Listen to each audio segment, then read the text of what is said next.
How do you feel about it? Because when you rapped, a rapper, oh, do you think we'll ever have a gay rapper? I believe there are some gay rappers that just ain't came out the closet. So we coming to you live, Diddy late nights.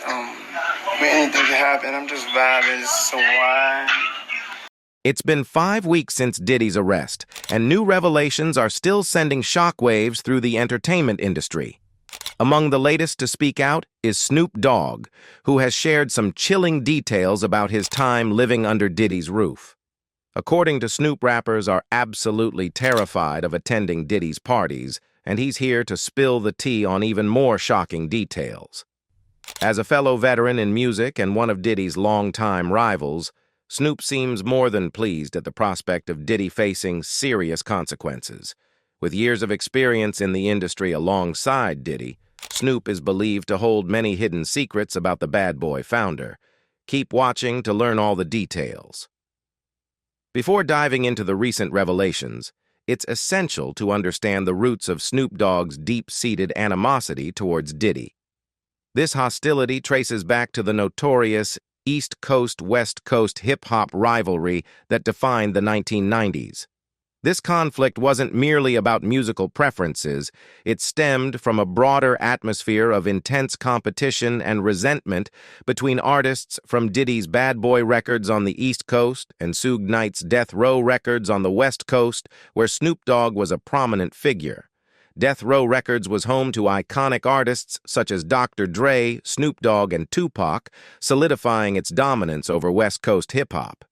In contrast, Diddy's Bad Boy records, featuring talents like the Notorious B.I.G., Lil' Kim, and the entire Junior Mafia, emerged as their primary rival. What began as a struggle for chart supremacy quickly escalated into a deeply personal feud, with both sides feeling disrespected and threatened by the other's cultural representation. For Snoop Dogg, Diddy and Bad Boy epitomized a style of hip-hop that starkly contrasted with the West Coast's street-centric sound. This clash of cultures not only fueled the rivalry, but also sowed the seeds of animosity that would linger long after the initial competition subsided. During this period, Wendy Williams, a prominent radio personality on Hot 97, played a significant role in heightening the tension between the East Coast and West Coast camps by spreading sensational rumors about Diddy's personal life. Williams, never one to shy away from controversy, began hinting at Diddy's alleged homosexuality, coining the term homo thugs to describe rappers who she claimed were presenting a tough gangster image while hiding their true sexual orientation. In an era when being openly gay in hip-hop was heavily stigmatized, her provocative comments caused a stir in the industry and fed into the broader narrative of the East Coast-West Coast feud. Williams' claims added a new, personal dimension to the rivalry, casting Diddy under a controversial spotlight and escalating the already volatile situation. One of the most pivotal moments in the East Coast-West Coast feud occurred at the 1995 Source Awards, where tensions boiled over into the public eye. Suge Knight, co-founder of Death Row Records, took a direct shot at Diddy during his acceptance speech. In front of a tense audience, Knight delivered his now infamous line, inviting artists to join Death Row Records if they didn't want their producers all up in the videos, all on the records, dancing. This thinly veiled insult was a clear jab at Diddy, who had a reputation for inserting himself into his artists' music videos and songs, often sharing the spotlight in a way that West Coast artists like Knight and Snoop Dogg found intrusive and self-serving. Snoop Dogg, already a central figure at Death Row, echoed Knight's sentiments at the same event. His impassioned speech called for support for West Coast artists and Death Row Records while openly challenging the dominance of the East Coast. Snoop's words were seen as a public rallying cry, fueling the growing animosity between the two coasts. The escalating tension between Bad Boy Records and Death Row Records reached a tragic climax with the murders of two of hip-hop's most influential figures, Tupac Shakur in 1996 and the Notorious B.I.G. in 1997. Tupac, a central figure in the feud and a close friend and collaborator of Snoop Dogg, became a symbol of the East Coast-West Coast rivalry.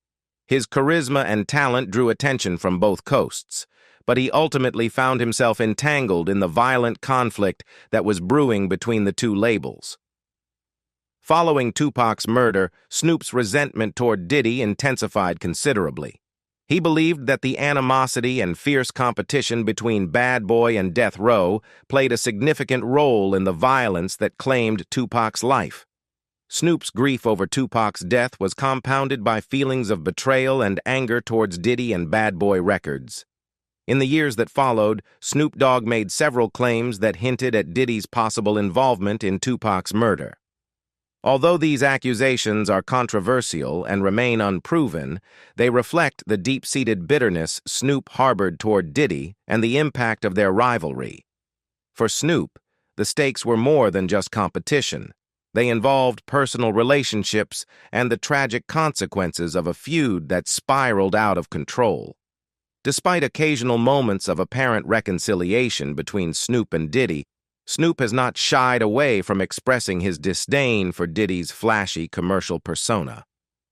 To Snoop, who prioritizes street credibility and authenticity within West Coast culture, Diddy's approach to hip-hop represents a troubling shift toward commercialization. In the wake of Diddy's indictment, which followed a dramatic raid on his residence, the atmosphere surrounding the hip-hop mogul is charged with speculation and rumors. The public is abuzz with whispers of secret tunnels, hidden chambers, and encrypted files, all of which have captured the imagination of fans and detractors alike. This tantalizing narrative has given rise to theories suggesting that potentially damning evidence against Diddy may soon come to light. As Diddy's world appears to collapse, many are turning their attention to Snoop Dogg, who is rumored to be poised to disclose shocking secrets from his time spent in Diddy's orbit. For years, Snoop has maintained a public facade of camaraderie with Diddy, often portraying their relationship as friendly and supportive. However, insiders close to Snoop hint at a much darker undercurrent. They suggest that he has long harbored a deep-seated disdain for Diddy. Despite their outward appearance of friendship, it seems that Snoop's true feelings about Diddy are layered and complex. While he has participated in the industry's camaraderie, there is an undeniable tension beneath the surface. Sources indicate that Snoop is preparing to speak out, potentially revealing unsettling truths that could shake the foundations of Diddy's empire. What's particularly captivating in this unfolding saga is the personal evolution of Snoop Dogg. Once entrenched in the gangster lifestyle that defined much of his early career, Snoop faced serious legal troubles, including a high-profile charge as an accessory to murder. Although he was ultimately acquitted, the experience left an indelible mark on him. Over the years, Snoop has undergone a profound transformation in both his personal life and his outlook on the world. In various interviews, he has reflected on this journey, candidly discussing how he shifted from responding to hate with more animosity to embracing a philosophy rooted in love and positivity. Snoop's newfound mindset is evident in how he approaches his artistry. He acknowledges that his views on women and relationships have evolved significantly. He has moved away from the objectification that characterized many of his earlier works. Instead, he now emphasizes respect and appreciation for women, recognizing the importance of portraying them positively in his music. This transformation is indicative of a broader change in Snoop's worldview, suggesting that any potential revelations he may share about Diddy could stem from a place of accountability and a genuine desire for truth. Snoop Dogg's personal evolution has also inspired him to become an advocate for gun violence prevention. A notable example of this commitment is his collaboration with his daughter, Corey B., on the poignant song No Guns Allowed. Drawing from his own tumultuous past, Snoop Dogg uses his platform to tackle the pervasive issue of gun violence, advocating for a more peaceful and constructive path for his fans and community. This message stands in stark contrast to the increasingly disturbing allegations surrounding Diddy, whose personal life is spiraling amid a growing list of accusations that paint a troubling picture of a man losing control. As more stories continue to emerge, the facade of Diddy as a powerful and untouchable figure begins to fade, revealing a troubling reality. The allegations against him depict a man ensnared in self-indulgence, substance abuse, and manipulation, leaving a legacy of trauma that stretches across decades. From the moment he founded Bad Boy Records in 1993, through his establishment of a media empire with Revolt in 2013, Diddy's rise to fame appears intricately intertwined with a pattern of increasingly sinister behavior. One of the most shocking developments surfaced in November 2023 when Cassandra "Cassie" Ventura, Diddy's former girlfriend, filed a lawsuit against him that unveiled a harrowing account of abuse. In her legal filing, Cassie details years of systemic control, including coercive tactics, forced drug use, and physical violence. Her lawsuit paints a chilling picture of a relationship steeped in fear and manipulation, revealing instances where Diddy allegedly beat her and confined her in hotel rooms for days at a time, waiting for her bruises and injuries to heal before allowing her to leave. The gravity of the allegations against Diddy deepened significantly when producer Rodney "Lil Rod" Jones came forward in February 2024 with his own lawsuit, accusing Diddy of a year-long campaign of assault and harassment. In his legal filing, Jones named several prominent figures in the entertainment industry, including Diddy's son and executives from Universal Music Group. This development has raised serious questions about the culture of accountability, or lack thereof, surrounding Diddy and those associated with him. The collective scope and scale of these allegations position Diddy as a central figure in an increasingly troubling narrative, prompting some to draw unsettling comparisons to Jeffrey Epstein, dubbing him the Epstein of the rap industry. Numerous former associates and artists who have collaborated with Diddy have voiced their discomfort about being in his presence, especially citing his erratic behavior when under the influence and his controlling demeanor. One particularly striking incident occurred during an appearance on the popular podcast Drink Champs. Diddy made a provocative remark to another man, referring to him as "Daddy," in a sexually suggestive manner. Rapper Fabulous, who was present, appeared visibly uncomfortable and attempted to distance himself from the conversation. This is not an isolated occurrence. Jean Deal, a former bodyguard of Diddy, further shed light on his troubling conduct by revealing a shocking statement Diddy once made. "If I can make a man suck my privates, I can make people do anything for money." Snoop Dogg has recently dropped some explosive revelations about Diddy's notorious parties, events shrouded in years of rumors and whispers about bizarre and inappropriate behavior.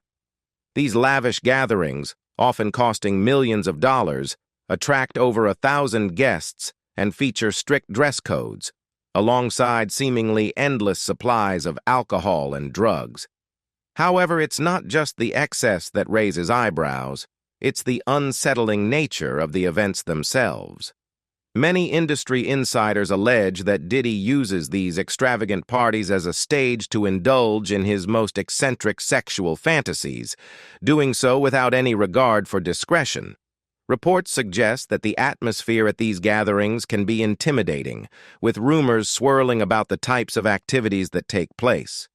The mere thought of being coerced into participating in such escapades, especially considering Diddy's rumored inclination toward experimenting with men, has left many rappers apprehensive, even frightened, to accept invitations. While Diddy projects a public image of a flamboyant womanizer, those who have been close to him or privy to his private affairs paint a much more complex and disturbing picture. Behind the glitz and glamour of his celebrity status, gatherings have allegedly revealed interests that diverge significantly from his carefully crafted public persona. The discomfort and fear experienced by some guests at his parties hint at a darker side of Diddy's character. Moreover, Diddy's romantic history is rife with speculation and rumor, particularly regarding his interactions with men. He has reportedly made advances towards several rappers who have outright rejected his advances, showcasing a boldness in expressing his intentions. This behavior extends to his interactions in public settings, where he has not hesitated to display a seductive side toward men. One significant relationship that has attracted considerable attention is with Andre Harrell, the music executive credited with launching Diddy's career. Diddy has always publicly expressed gratitude and admiration for Harrell, often citing him as a mentor who played a pivotal role in his rise to fame. However, whispers persist that their connection may have extended beyond the professional realm.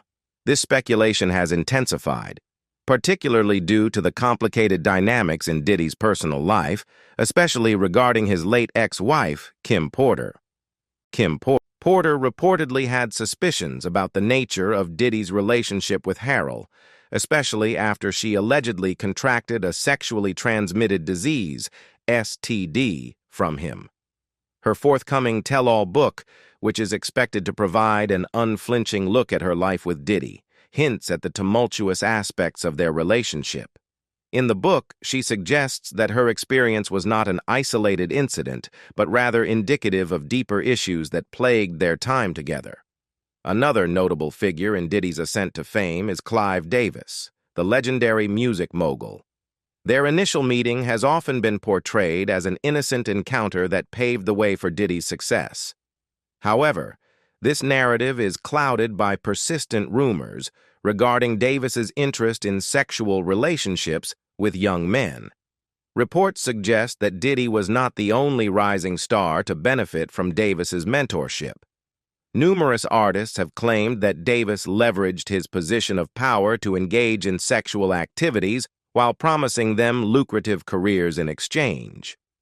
Following his relationship with Davis, Diddy successfully established Bad Boy Records, a venture that was significantly bolstered by Davis's financial backing and industry connections. The circumstances surrounding Kim Porter's untimely death also give rise to darker rumors. Some speculate that Porter possessed incriminating video footage documenting the bizarre and illegal activities that allegedly occurred at Diddy's infamous parties. If these recordings were ever to surface, they could potentially dismantle Diddy's empire and expose a hidden, disturbing side of the entertainment industry. Dark whispers swirl around Diddy, suggesting that he may have sacrificed Kim Porter to protect a web of secrets that he has woven over the years. Those who have attended his extravagant parties often describe a chaotic atmosphere where the boundaries of morality blur. While Hollywood parties are notorious for their excesses of drugs, alcohol, and sexual exploits, Diddy's gatherings reportedly elevate these indulgences to an extreme that even seasoned partygoers find shocking. The sheer magnitude of these events, with guest lists often exceeding 1,000, raises eyebrows, yet few manage to escape unscathed, and even fewer dare to share their experiences. Despite the countless videos and social media posts documenting these wild nights, little substantive information leaks to the public, fueling suspicions of potentially more sinister activities occurring behind closed doors. This culture of secrecy has led many to speculate about the darker implications of Diddy's lifestyle, particularly regarding his relationships with key industry figures. Some fans suggest that Diddy had to engage in sexual favors with powerful players like Clive Davis to secure his career and solidify Bad Boy Records. One tweet succinctly captured this sentiment, alluding to Davis's reputation as a sex freak and hinting at a hidden dynamic at play within the music industry. While some might dismiss Diddy's personal choices as mere celebrity excess, a growing unease about his influence on both men and women has emerged. It is not just the speculation surrounding his sexuality that raises alarms. Long-standing rumors have suggested that Diddy exploits his power to manipulate aspiring artists. Allegations have surfaced claiming that he offers lavish gifts and promising contracts to newcomers, only to expect favors in return. This pattern has led many to question Diddy's true motives. ambitious individuals flock to bad boy entertainment, fully aware of Diddy's influence in helping them achieve their dreams. Yet this ambition often comes at a heavy price, with allegations that Diddy introduces young men to a lifestyle of luxury that frequently demands compliance with his darker desires. These claims raise serious concerns about the lengths to which Diddy may go to maintain his status and control. In a 2009 interview on Foxhole Radio, rapper Exhibit shared a peculiar and revealing moment from his encounter with Diddy that continues to raise eyebrows. Exhibit and former video vixen Kareen Steffens had received an invitation from Diddy to join him at a club, a call that promised a night of excitement. Upon arriving, they made their way directly to the VIP section, only to discover it completely empty.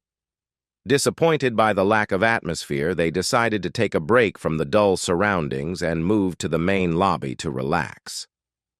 Just as they were about to bid farewell to Diddy, who was clearly preoccupied with his own plans, they settled in and began to enjoy the DJ's beats. As they absorbed the music, Kareen gestured toward a secluded corner of the club. Intrigued, Exhibit followed her gaze and noticed two men engaged in a conversation, while a lone figure danced in another corner, lost in the rhythm. The spontaneity of the scene contrasted sharply with the sterile emptiness of the VIP area they had just left, and Exhibit couldn't shake the feeling that something was amiss.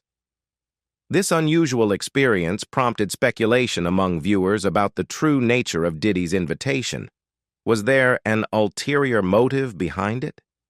Given Exhibit's secure financial status and his disinterest in being manipulated for a deal, the relationship between him and Diddy seemed purely platonic, leaving little room for Diddy to exert uncomfortable pressure on Exhibit. In a similar vein, rapper Ja Rule, born Jeffrey Atkins, has navigated a complex relationship with Diddy, characterized by allegations of manipulation and control. Reports suggest that Diddy sought to exert influence over Ja Rule's career and personal life, often involving his then-girlfriend, Jennifer Lopez. Allegedly, Diddy would orchestrate situations to encourage Ja Rule to engage with women, only to later insert himself into the equation, creating a dynamic that many viewed as manipulative. Adding to the unsettling narrative, John Deal, a former bodyguard for Diddy, has shared disturbing insights about the dynamics surrounding the music mogul. One incident he recounted involved a trip to an exotic bookstore in Atlanta, where Diddy made an extravagant purchase of adult-themed books. Without counting, he paid with a substantial stack of rolled $100 bills, a display of wealth that highlighted his lifestyle. After leaving the bookstore, they picked up an aspiring rapper and an unknown woman, embarking on a flight to North Carolina for a scheduled performance the next day. Upon arriving at their hotel, they were escorted to a lavish presidential suite, where they were later joined by Ja Rule, who coincidentally had booked the same room. While guarding the entrance to a hotel suite, John Deal, a former bodyguard for Diddy, had an unsettling encounter that would add to the troubling narrative surrounding the music mogul. He confronted a man attempting to force his way inside, claiming to be Ja Rule's cousin. After Deal intervened and removed the intruder, Diddy and Ja Rule unexpectedly rushed out of the room, both surprisingly naked and hastily covering themselves with towels. The sight raised immediate eyebrows, and Ja Rule quickly confirmed to Deal that the man was indeed his cousin. He then warned him, "Cuz, you don't want to go in that room. There's a lot of freaky stuff going on." This alarming incident implied that Diddy, Ja Rule, and their companions were engaged in sexual activities, reinforcing the troubling pattern of Diddy allegedly using women to lure men into compromising situations. In a separate, yet equally disturbing chapter of Diddy's business dealings, serious allegations arose regarding his clothing line, Sean John, in 2003. The National Labor Committee, NLC, an organization dedicated to advocating for workers' rights, launched an investigation into the labor practices at Southeast Textiles, a factory in Honduras responsible for producing a substantial portion of Sean John's apparel.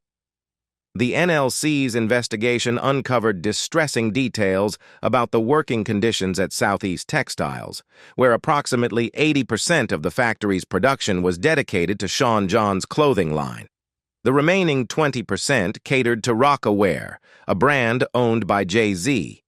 Workers reported receiving a paltry 15 cents per hour for their labor in producing long-sleeved Sean John t-shirts, a stark contrast to the $40 retail price these shirts commanded in the United States.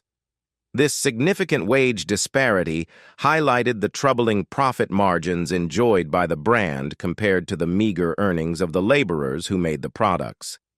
The allegations against Diddy's clothing line, Sean John, paint a troubling picture that goes far beyond just low wages.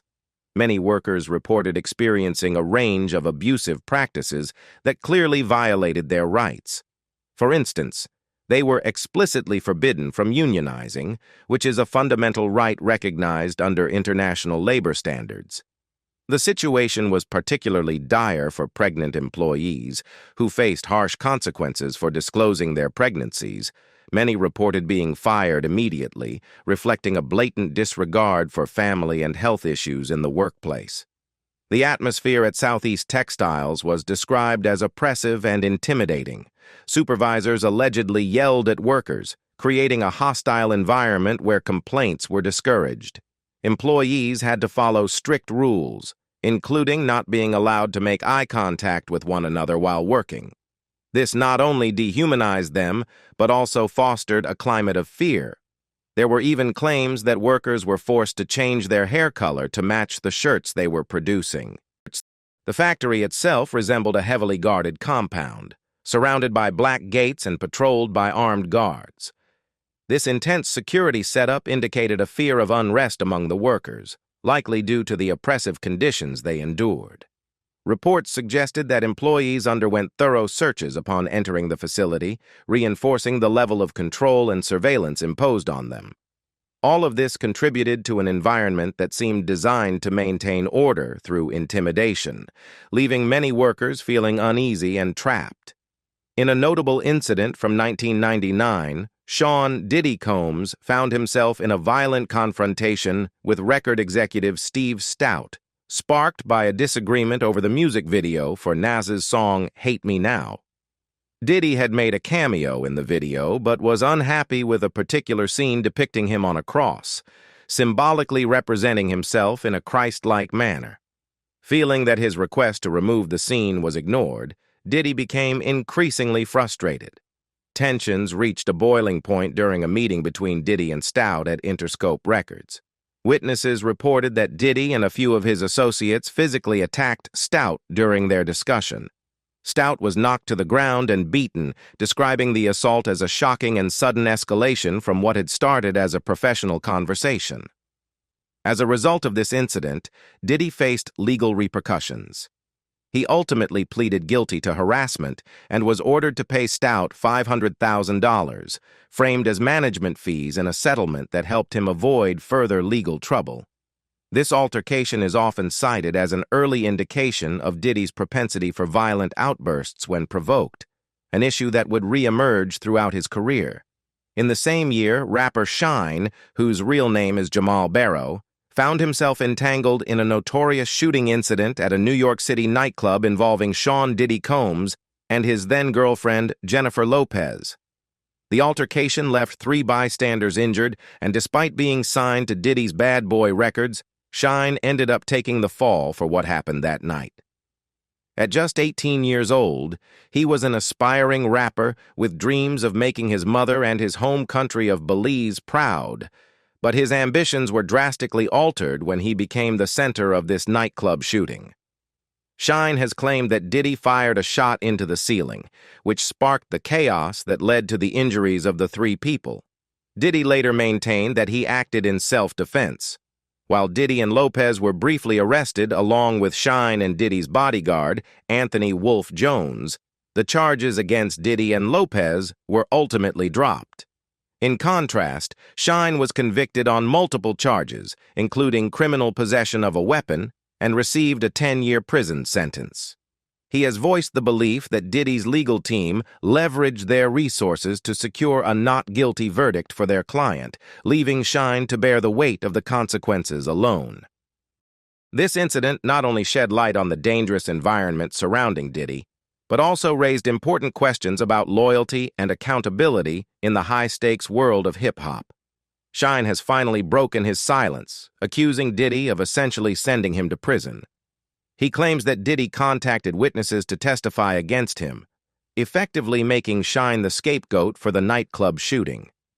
Shine insists he was defending Diddy that night, but the mogul ultimately turned against him, leading to a devastating impact on Shine's life and career.